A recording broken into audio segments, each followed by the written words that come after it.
அன்பே உன் பின்னால் யாரும் அலைந்தாரா? எந்த கலைஞனும் அவளை சிலை வடிப்பான், எந்த புலவனும் அவளை பாட்டில் வைப்பான்.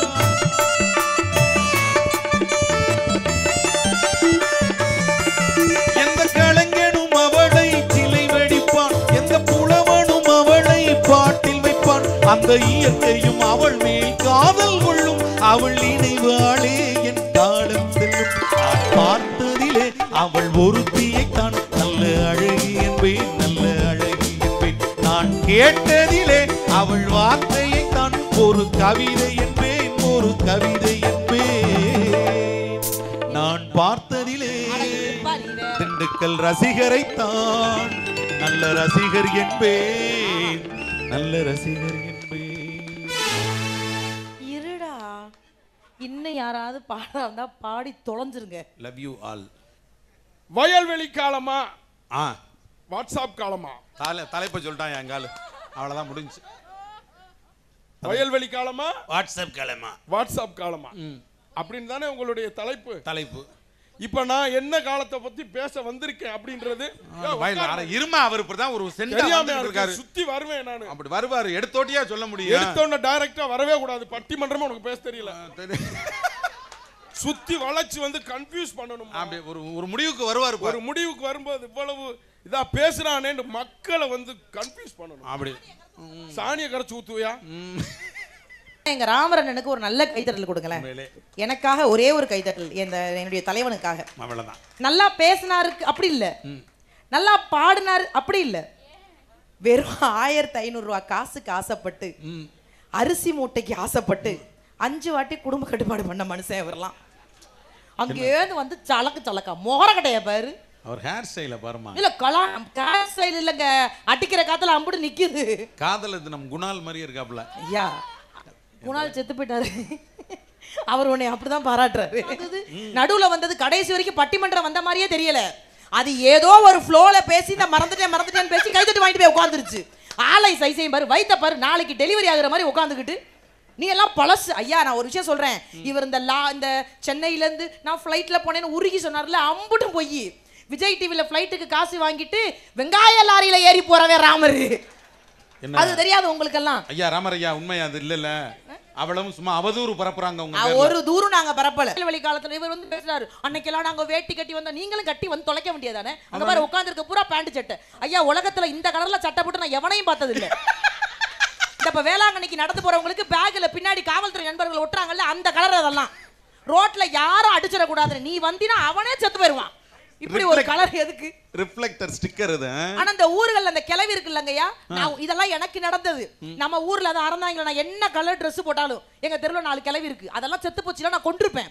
4 கிளவி எங்க தெருவுல தெரியும். நான் என்ன கலர் ட்ரெஸ் போடு, இந்த கலர் உனக்கு எடுக்கல, இந்த கலர் உனக்கு எடுக்கல. நான் மனசுல நினைச்சுக்குவேன், இன்னுமாடி ஆண்டவன் ஒன்ன எடுக்கல, ஏன்டி உசுர வாங்கி தொலைறீங்கன்னு. பேமெண்ட் 1 லட்சத்தை வாங்கிக்கிட்டு அந்த அன்னைக்கு பேமெண்ட் எவ்வளோ? இல்ல சில நேரங்கள் நமக்கு காது மந்தம். நீ இத ரமேஷன் சொன்னா தொப்பியை இதோட மறைச்சிருவாரு, சுத்தர மந்தம் இருக்கும். 1 லட்சம் ரூபாய் பேமெண்ட்டை அந்த 1000ஐயும் வாங்கிக்கிட்டு சந்தோஷமா கார் ஏறி என் வீட்டுக்கு போறேன்டா சரவணா. அந்த 1000 ரூபாய் கொடுத்தான்ல, அவன் எனக்கு முன்னாடி என் வீட்டுல உட்கார்ந்துருக்கான். ஐயா, நான் நினைச்சேன் அன்பளிப்பு மறந்துட்டாரு போல இருக்கு, கூடுதல் அன்பளிப்பு கொடுக்க போறாருன்னு அண்ணே வீட்டுக்குள்ள வாங்கினேன்னு கூப்பிட்டு வச்சு ஒரு காப்பி எல்லாம் கொடுத்து என்னங்கிறேன், கொடுத்த 1000த்தை திருப்பி கொடுனான்டா. கொடுத்த 1000த்தை திருப்பி கொடுன்ட்டான். ஏமா? நேத்து குடிபோதையில கொடுத்துட்டானா. பத்தியா? வீட்டுக்கு போனா பொண்டாட்டி விளக்கமா தலை அடிக்கிறானா. நீயாச்சும் கொஞ்சம் யோசிச்சிருக்கணுமா? அவன் 250 தான் கொடுத்தானே. ஏன்னா அவனுக்கு அந்த நோக்கம் தான் போகும். 245 ரூபாய் 5 ரூபா மிச்சப்படும், 245 ரூபாய் 5, இந்த லெவல்ல இருக்காளுங்க எல்லாம். நானும் காதலிச்சுதான் கல்யாணம் பண்ணு. அப்படியா? என்ன தம்பி கொஞ்சம் போயிட்டு போகுது, நேரம் ஆயிருச்சு, கிளம்புறது கிளம்பிடுவோம். சரி, ஒரு வாகல தட்டி விடுங்க. நான் இத சொல்ல கூடாதுன்னு இருந்தாலும் நான் சொல்றேன். நீங்க சொல்லிருங்க. காரை விட்டு இறங்குனேல்ல, எல்லார்ட்டையும் ஒரு பசங்க வந்து பேசினாங்கல்ல, என்கிட்டயும் ஒரு பையன் வந்து பேசினான். நான் ஒரே ஒரு கேள்வி ரத்னம் ஐயாவை பார்த்து கேட்கிறேன், உங்க தலைமையில ஒரு நிகழ்ச்சி நடத்துறீங்களே, ஏன் எனக்கு ஒரு பாதுகாப்பு நீங்க போலீஸை கொடுக்கல? என்ன அழகா பிறந்தா என்ன இப்படித்தான் பேசுவீங்களா உங்க ஊர்ல? எது அம்பூட்டு அழகா இருக்கேன்னு ஒரு பையன் அங்கேந்து வந்து நடந்தா வந்தீங்கன்னு கேட்டான். இல்லடா தம்பி, அக்கா ஊர்ல இருந்து கார்ல வந்தேன், மேடைக்கு நடந்து தானே போகணும்னு கேக்குறேன், பட்டாம்பூச்சி எல்லாம் பறந்து தானே போகும். அப்படியா கேட்டான்? என்ன அவனா குருண மருந்து வச்சு கொல்லணுமியா? இருங்க பங்காளி, நம்ம 2 பேரும் சேர்ந்தாப்புல போவோம். அவருக்கு 11 மணிக்கு மேல கை நடுங்க, உனக்கு தெரியாது. இந்த டிக்கெட் எல்லாம் கூப்பிட்டு உட்கார வச்சு நீ பட்டிமன்றம் நடத்திட்டு நான் ரெடி பண்ணி. கல்யாணம் ஆகி 13 வருஷம் ஆகுது. என்ன அப்படி சொல்றீங்க? என்ன ஒண்ணு அப்படி சொல்றீங்க? 3 வருஷம் இல்லையா? என்ன இப்ப பாரு, நீங்களே வெக்கப்படுறீங்க பாருங்க. நீ நான் பெண் தானே. கல்யாணம் ஆயிருச்சாவா நம்ம பங்காளி? இனி உனக்கு என்ன ராமர், குடும்ப கட்டுப்பாடு ஆயிருச்சுல்ல. நடுவர் அவர்களே, ஆனா ரொம்ப கல்யாணம் ஆயிருச்சு சொல்லுங்கம்மா. இந்த 13 வருஷம் ஆயிடுச்சுல்ல, இந்த 13 வருஷத்துல நீ உன் போன்ல யாரும் மனைவி போட்டோ வச்சிருக்க? ஆமா. சத்தியமா நான் பொய் சொல்ல மாட்டேங்க, கருப்பா இருக்கிறவங்க பொய் சொல்ல மாட்டாங்க. நீங்க வேணா மாமாவோட போன் எடுத்து போய் இன்னைக்கும் பாருங்க. 13 வருஷமா என் போட்டோவை மட்டும்தான் வச்சிருக்கேன் பங்காளி. ஒன்ன மாதிரி எல்லாம் கிடையாது. 13 வருஷமா என் போட்டோ எல்லாம் கை தட்டுங்கனே. 13 வருஷமா அவன் தான் இனிஷா போட்டோ தான். ஏம்மா? ஏன்னா அந்த அளவுக்கு மாத்த தெரியாது. எதை? வாழ்க்கையையும் மாத்த தெரியாது, வாட்ஸ்அப்பையும் மாத்த தெரியாது. அத சொல்லு. அது ஏனோ தானோன்னு குழந்தை குட்டி மாதிரி குடும்பம் நடத்திக்கிட்டு இருக்கு. 10 மணிக்கு மேல எல்லா பெண்களும் நினைச்சுக்கங்க, புருஷன்காரன் போன் எடுத்தா ஒருத்தரும் நம்ம அனுப்ப மாட்டான். அது ஏதாவது ஒரு ஆன்டிக்கு மெசேஜ் அனுப்பிச்சிட்டு இருக்குதெல்லாம். ஏதா நம்ம ஊரை கெடுக்கிறதுக்கு நீனும் வந்திருக்க போல கிளம்பி. சரவணா, ராத்திரி 1:30 மணி இருக்கும். 1:30 மணி இருக்கும். அண்ணா டேய் சும்மா ரெடி ஐயோ கேப்பல இருடா. எவ்வளவு முக்கியமான விஷயம் நாங்க பேசிக்கிட்டு இருக்கோம், நீங்க சொல்லுங்கம்மா. 1:30 மணிக்கு சரி சரி. நான் வீட்ல தூங்கிட்டு இருந்தேன். சரிம்மா. பக்கத்துல மாமா தூங்கிட்டு இருந்தாரு. யார் உங்க மாமனாரா? இல்லம்மா, மாமானா ஏன் மாமா, என் வீட்டுக்காரர் நல்லா தூங்கிட்டு இருந்தாரு. எங்க வர்ற சொருப்பான ராத்திரி 1:30 மணிக்கு எனக்கு ஒரு தள்ளி உட்காருங்க மாமா. 25 வருஷம் ஆச்சு கல்யாணம் ஆகி, இனிமே கேட்டா என்ன கேட்கலாட்டி என்ன, பேசாம இருங்க. நீங்க சொல்லுங்க மேடம். 1:30 மணிக்கு போன் வருதுடா எனக்கு. உங்களுக்கு? எனக்கு அப்படியே கை கால். ஐயா என்ன பண்றீங்க எல்லாரும்? நீங்க ஏதோ ஒன்று ஆர்வமா கேக்குறீங்க, அந்த அளவுக்கு இங்க ஆர்வம் இல்ல. ராத்திரி 1:30 மணி. என்ன பங்காளி, என்ன விஷயம்? 1:30 ஐயா 1:30 மணி ஆகி என்ன பிரச்சனை? குடும்ப கட்டுப்பாடு. பின்னாடி உட்காரு. ஓகே, பார்த்து உட்காரு, தையல் கையல் பிரிஞ்சிட போகுது. 1:30 மணிக்கு எனக்கு போன். சரிம்மா. கையெல்லாம் நடுங்குது எனக்கு. கட்டிங் போட்டிருக்கலாம்ல. சரிம்மா சரிம்மா. போனை எடுக்கணும், ஏன்னா 1:30 மணிக்கு எனக்கு போன் வருது. டேய் ஏய் டேய் எலிலே, இதெல்லாம் நல்லா தெரியாது. நம்ம இன்னும் பேமெண்ட் வாங்கல, அந்த ஞாபகம் கூட உனக்கு இல்ல. ரொம்ப சின்ன அமௌண்ட்னா பரவாயில்ல, நான் ஏதோ பண்ணி போடலாம். பெரிய பெரிய ஆளுகளை கொண்டாந்து நீ ஏதோ கெடுக்கிறக்கு என்ன பிளான் பண்ற சொல்லிட்டேன். ஆமா, ராத்திரி 1:30 மணி இருக்கு. நீ என்னதான் சொல்ல வர்ற? ஓ, சரக்கு இன்னும் இறங்கலையா? வாங்க 1:30 மணி முடிச்சு ராத்திரி 1:30 மணிங்க. இப்ப சொல்றியா என்ன சொல்ற? அது முடிக்காதே, அப்புறம் மணி ஆயிடுச்சு. இருங்களேண்டா, அவர் சொல்றாரு இது பட்டிமன்ற மாதிரி தெரியலையா? என்ன பட்டிமன்றம் சொல்லி தானே கூட்டிட்டு வந்தியா அட்வான்ஸ் கொடுத்து? நீ சலக்கு நீ அப்ப மட்டும் பட்டிமன்ற மாதிரியா தெரிஞ்சு? ராத்திரி 1:30 மணிக்கு நடுவர் அவர்களே,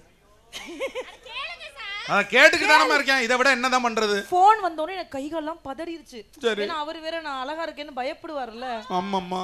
நான் போன் எடுத்து காதுல வச்சு ஹலோன்னு சொன்னேன். ஹலோ. ஆப்போசிட்ல ஒருத்தன் சாரி சார்னு வச்சுட்டான். சாரி சார்ன்னு இருக்கான். அவன் என்னை ஆம்பளைன்னு நினைச்சிட்டானே. திரும்பி போன் பண்ணி நான் பொம்பளைங்கிறத கன்ஃபார்ம் பண்ணணும்னு நான் அவனுக்கு போன் அடிச்சேன் ராத்திரி 1:30 மணிக்கு. நான் போன் அடிச்சு அலோங்கிறேன், அவன் திரும்பி சாரி சார்னு வச்சுட்டான். திரும்ப நானே போன் அடிச்சு நம்ம பெண்ணுங்கிறத கன்ஃபார்ம் பண்ணணும்னு திரும்பி அவன் பேசுறதுக்கு முன்னாடி நான் முந்திக்கிட்டேன். யோ எதுக்கு 1:30 மணிக்கு போன் பண்ண? அவன் அப்பையும் கரெக்டா இருந்தான். Sorry sir. இந்த மாதிரி ராத்திரி 1:30 மணி 2 மணிக்கெல்லாம் ஃபோன் பண்ணுவேன் சார். யாராவது ஒரு லேடிஸ் எடுப்பாங்க பாருங்க சார், இன்னைக்கு நீங்க எடுத்துட்டீங்கன்னு வச்சுட்டான். 1:30 மணிக்கு ஓன்னு அழுவுறேன்டா நடுவரே. திரும்ப அடிக்கல. 1:30 மணிக்கு ஓன்னு அழுதுகிட்டு இருக்கேன். பக்கத்துல எருமை மாடு மாதிரி ஒன்று படுத்துருந்துச்சு என் வீட்டுக்காரு. படாருன்னு முழிச்சு பார்த்து ஏன்டி அழுவுறன்னுச்சு. 1:30 மணிக்கு எவனோ ஒருத்தன் ஃபோன் பண்ணி என்ன ஆம்பளன்னு நினைச்சுக்கிட்டு இருக்கான் தங்கோங்கிறேன். பேசாம படு, கல்யாணம் ஆனதுல இருந்து நானே உன்னை ஆம்பளன்னு தான் நினைச்சுக்கிட்டு இருக்கேன், உன்னை கொன்றுவேன், பேசாம படுத்து தூங்குனார். உங்க மனசாட்சியத்தோட சொல்லுங்க, அப்படியா இருப்பீங்க? பொண்ணு பார்க்க வந்த அன்னைக்கு மண்டை நிறைய முடி இருக்கும், இப்ப வெறும் மண்டை மட்டும் தான் இருக்கும். பொண்ணு பார்க்க வந்த அன்னைக்கு வயிறே இருக்காது, இப்ப வயிறு வாசப்படியில வந்து கிடக்கும். ஆமா. ஆனா உண்மையிலேயே சொட்டை விழுந்துருச்சுன்னு யாரும் கவலைப்படக்கூடாது. நான்லாம் எங்க வீட்டுக்காருக்கு சொட்டை விழுகலையேன்னு கவலைப்படுறேன். ஒண்ணு புடுங்குற சனியை வந்து தொலை மாட்டேங்குது. உண்மையிலேயே வழுக்க விழுந்தா மாசம் 7,000. சாரிடா நாங்க எல்லாத்துக்குமே ஒரு கண்டனோட தான் வருவோம். இப்ப அவரை நோக்கி ஆரம்பிங்க. வழுக்க தலையா இருந்தா மாசம் 7500 ரூபாய் மிச்சம். எப்படி? என்ன செலவு தேவையில்லை. இவங்களுக்கு சீப்பு ஷாம்பு சோப்பு வாங்க வேண்டிய அவசியம் இல்ல. எவ்வளவு மழை வந்தாலும் தைரியமா புருஷனை கடத்தெருவுக்கு அனுப்பலாம். ஜாமா வாங்க. ஜலதோஷமே பிடிக்காது. மழை இங்க அடிச்சு அது யூட்டன் போட்டு போயிட்டு இருக்கும். எதுவும் இல்ல. என்ன வழுக்க மட்டும் வாசப்படியில படுக்கப்படாது. வர்றவிய வலிக்கு விழுந்துருவாங்க. அவ்வளவுதான். எல்லாத்தையும் அதே மாதிரிங்க. பொண்டாட்டி கருப்பா இருந்தா கோவில் கட்டி கும்பிடுங்க. அப்படியா? சத்தியமா சொல்றேன். இந்த பொண்டாட்டி வெள்ளையா இருக்கணும் அப்பலாம் ஆசைப்படாதீங்க தம்பி. பொண்டாட்டி கருப்பா இருந்தா கோவில் கட்டி கும்பிடுங்க. நாளைக்கு செங்கல் வாங்கிரணும்டா காலையில. உம்மா கோயில் கட்டுறது. யாருக்கெல்லாம் பொண்டாட்டி கருப்பா இருக்கோ அவங்க எல்லாம் கொடுத்து வச்சவங்க. சத்தியமா. நம்மள தவிர எவனும் பார்க்க மாட்டான். என் புருஷன் எல்லாம் என்னை அமெரிக்கா வரைக்கும் தனியா அனுப்பிச்சு விடுவார். ஓட்டுற பைலட்டு கண்ணு கூட நான் தெரிய மாட்டேன். ஆனா என்னையெல்லாம் கட்டும்போது எங்க அப்பா நல்ல வார்த்தை சொல்லி கட்டினாரா. என்ன சொன்னாரு? என் புள்ள இருக்கிற இடமே தெரியாதுன்னாரு. இன்னைக்கு வரைக்கும் தெரியல. கல்யாணம் ஆகி ஒரு 2 நாள் கரண்ட்ல மொத்த குடும்பம் டார்ச் லைட்டோட வீட்டுக்குள்ள தேடுறாங்க. ஆனா அதை விட பெரிய காமெடி என்ன தெரியுமா? என்ன அவமானம் நடந்தாலும் எங்க வீட்டுக்காரர் என்ன விட்டு கொடுக்கவே மாட்டார் தங்கம். கல்யாணம் ஆகி இத்தனை வருஷத்துல என் முகத்தை தவிர வேற யார் முகத்திலயும் அவர் முழிச்சதே இல்லைங்க. அதாயா புருஷங்கிற மனுஷன். அது எப்படியோ கருப்போ கன்றாவி ஏதோ ஒண்ணு. 20 வருஷம் அது என்ன கருப்பு வரைக்கும் அதோட கன்றாவி. இடையில சொன்ன ஏங்க இதெல்லாம் சொல்லி கொடுக்குறீங்க எனக்கு? 13 வருஷம் ஆச்சுங்க. அந்த உண்மையான காதல் இருக்குல்ல, காலையில என் முகத்துலதான் முழிப்பாரு. அப்படி கண்ணை மூடிக்கிட்டு தங்க குட்டி அப்படிம்பாரு. நான் குடுகுடுன்னு ஓடி போய் மாமா வந்துட்டேன்னு அப்படி முழிச்சு பார்த்துட்டு திரும்ப தூங்கிடுவாரு. நான் டெய்லி கேட்டேன், ஏன் தங்க முழிச்சு பார்த்துட்டு திரும்பி தூங்கிடுறீங்கிறேன். முழிச்சு பார்ப்பேன், இருட்டா இருக்குன்னு விடியலன்னு படுத்து தூங்கிடுவேன்ட்டாரு. இவன் எல்லாம் என்னைய விடியா மூஞ்சியாவே பார்த்துக்கிட்டு இருந்திருக்கான் இத்தனை வருஷமா. கொஞ்சமாவது வாழ்க்கையில சந்தோஷம்னு ஒண்ணு இருக்குல்ல, அது இன்னைக்கு குடும்பத்துல இருக்குங்க. இந்த பாராட்டுன்னு ஒண்ணு இருக்குல்ல, நீங்க பாராட்டவே வேணாங்க. திட்டாம இருந்தீங்கன்னா அதுவே போதும். நானும் அன்னைக்கு ஒரு 15 நாள் தொடர்ந்து நிகழ்ச்சி முடிச்சுட்டு வீட்டுல இருந்தேன் தங்கம்.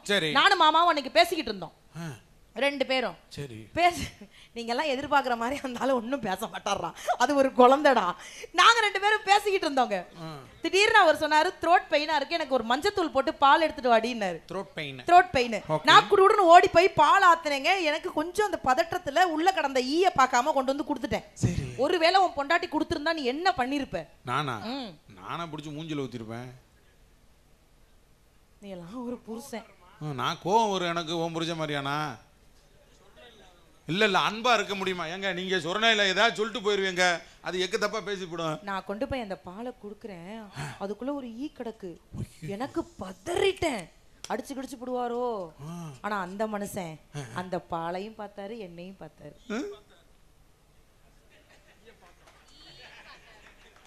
அந்த ஈய ஈன்னு பார்த்தாரு, அந்த பாலையும் பார்த்தாரு, என்னையும் பார்த்தாரு. அந்த ஈயையும் பார்த்துட்டு என்ன தெரியுமா சொன்னாரு? என்ன சொன்னாரு? நான் தான் உன் அழகுல மயங்கிட்டேன்னு நினைச்சேன், அந்த ஈயும் அழகுல மயங்கிருச்சே தங்கம். அந்த பால்ல ஈக்கு பதிலா பள்ளி விழுந்துட்டு தான் உன் புருஷனே மயங்கிருப்பாரு. நல்லா கிருட்டு என்னங்க? அட இருங்கங்க, பெண்டிங் இருக்குங்க. பிரியாணி வந்திருக்கு, சாப்பிடுறீங்களா இல்லையா? உட்காரு பேசாம. பேசாம. அங்க ஆவடியில ஒரு பள்ளிவாசல்ல மழை வந்தப்போ எல்லாரும் தங்கிக்கலான்னு சொன்னாங்க. அந்த பள்ளிவாசல்ல தங்கி முடிச்சு தண்ணி எல்லாம் தேங்கி எல்லாம் சரியானதுக்கு அப்புறம் எல்லாரும் அவங்கவுங்க வீட்டுக்கு போனாங்க. அப்ப அந்த தெருவில் இருந்த தம்பிங்க நிறைய பேர், கிட்டத்தட்ட ஒரு 20-30 தம்பிங்க எல்லாம் சேர்ந்து அந்த தெருவை சுத்தம் பண்ணாங்க. நம்ம தெருவை நம்மளே சுத்தம் பண்ணிக்கணும். இது பேப்பர்ல வந்தது, சோசியல் மீடியாலையும் நல்ல ட்ரெண்ட் ஆச்சு, நிறைய பேருக்கு தெரியும். அப்போ ஒரு குப்பை ஓரமா ஒரு மஞ்ச பை இருந்தது. அதுல 10,000 ரூபாய் பணமும் 5 பவுன் நகையும் இருந்தது. அந்த பையன் அந்த மஞ்ச பையை எடுத்துக்கிட்டு வீடு வீடா போய் இது யாரோடது யாரோடது யாரோடதுன்னு கேட்டாங்க. ஒவ்வொருத்தவங்களும் இல்ல இல்ல இல்லன்னு சொன்னாங்க. அப்போ ஒரு டீ கடையில இருந்து ஒரு பெரியவர் சொன்னாராம், தம்பி 2 நாளா ஒரு கிழவி தான் அந்த மஞ்ச பையை தேடிக்கிட்டு இருந்தா, பாவம் அந்த கோயிலுக்குள்ள படுத்திருக்கா, முடிஞ்சா போய் கொடுத்துறியான்னு கேட்டப்ப அந்த பையன் குடுற ஓடி போய் அந்த கோயிலுக்குள்ள, பாட்டி இது உங்க பையா நல்ல. அந்த பாட்டி எந்திரிச்சு அழுத மணிக்க சொன்னாலாம், தம்பி என் பையனும் என் மருமகளும் தவறிட்டாங்க, என் பேத்திக்காக சேர்த்து வச்ச பணம்பா, நீ சாமி மாதிரி வந்து கொடுத்தடான்னு 2 கையை எடுத்து கும்பிட்டால, கோவிலுக்குள்ள கொண்டு போய் பைய கொடுத்தால, அந்த பையன் பேரு முகமது ஷெரீப் நடுவர் அவர்களே. மனிதத்தை தாண்டிய மனிதம் இன்னைக்கு என்னுடைய அன்பு தம்பிகள்கிட்ட நிறைய நிறைஞ்சிருக்கு, இன்னைக்கு இருக்கக்கூடியவர்கள்ட்ட இருக்கு. நீ இந்த அருமையான வாய்ப்பு இருக்கு. உண்மையிலேயே வளர்ந்து வரக்கூடிய நல்ல நடுவர், ரொம்ப வருஷமா என்னுடைய நண்பன். அப்ப அவ இன்னும் பெரிய இடத்துக்கு வரணும். இங்க மேடையில இருக்க எல்லாருக்குமே நான் பயங்கரமான ரசிகை. நான் பட்டிமன்றத்துக்கு வர்றதே பழைய ஆட்களோட பார்த்து அவங்க கூடலாம் நிறைய விஷயங்கள் பேசணும் அப்படின்னு தான். நாங்கள் இவ்வளோ தூரம் வளர்ந்து வர்றதுக்கு காரணமே நீங்கள் கீழே உட்காந்து கைத்தட்டி உங்களுடைய வாழ்த்து மட்டும்தான். நீங்கள் தரையில் அமர்ந்ததுனால தான் இன்னைக்கு நாங்கள் ஏதோ திரையில் ஜொலிச்சுக்கிட்டு இருக்கோம். ஸோ உங்களுடைய வாழ்த்து, உங்களுடைய ஆசீர்வாதம் எல்லாருக்கும் எப்பவுமே இருக்கணும்னு இந்த அருமையான வாய்ப்பிற்கு நன்றி கூறி விடைபெறுகிறேன். நன்றி, வணக்கம். மாற்றம் என்கிற அமைப்பு நடிகர் லாரன்ஸோடு இணைந்து தமிழ்நாடு முழுவதும் இன்று சேவை செய்து வருகிறார். அதுக்காக ஒரு தடவை கைதட்டுங்க. எல்லாருக்கும் வணக்கம். நான் உங்கள் அறந்தாங்கி நிஷா பேசுகிறேன். நம்மளுடைய திருச்சியில் நிறம் அப்படிங்கிற ஒரு நல்ல சேனல் இப்போ தான் வந்து ஆரம்பிச்சிருக்காங்க. அதுவும் குறிப்பாக இளைஞர்கள் ஆரம்பிச்சிருக்காங்க. நிறைய பொழுதுபோக்கு நிகழ்ச்சி மட்டும் இல்லாமல் அதையும் தாண்டி சமூகம் சார்ந்த நிறைய விஷயங்கள் கொடுத்துட்ருக்காங்க. கண்டிப்பாக உங்களுக்கும் நிறம் பிடிக்கும். மனுஷங்களுக்கு நிறம் பிடிக்காமல் இருக்குவாங்க. ஸோ இந்த நிறம் கண்டிப்பாக எல்லார்ட்டையும் வெற்றி அடையணும்னு என்னுடைய வாழ்த்துக்கள். மறக்காமல் சப்ஸ்கிரைப் பண்ணுங்கள், ஷேர் பண்ணுங்கள், லைக் பண்ணுங்க, கமெண்ட் பண்ணுங்க. ஐயோ மறக்காம அந்த பெல் பட்டனை கிளிக் பண்ணி வச்சிருங்க. பாய்.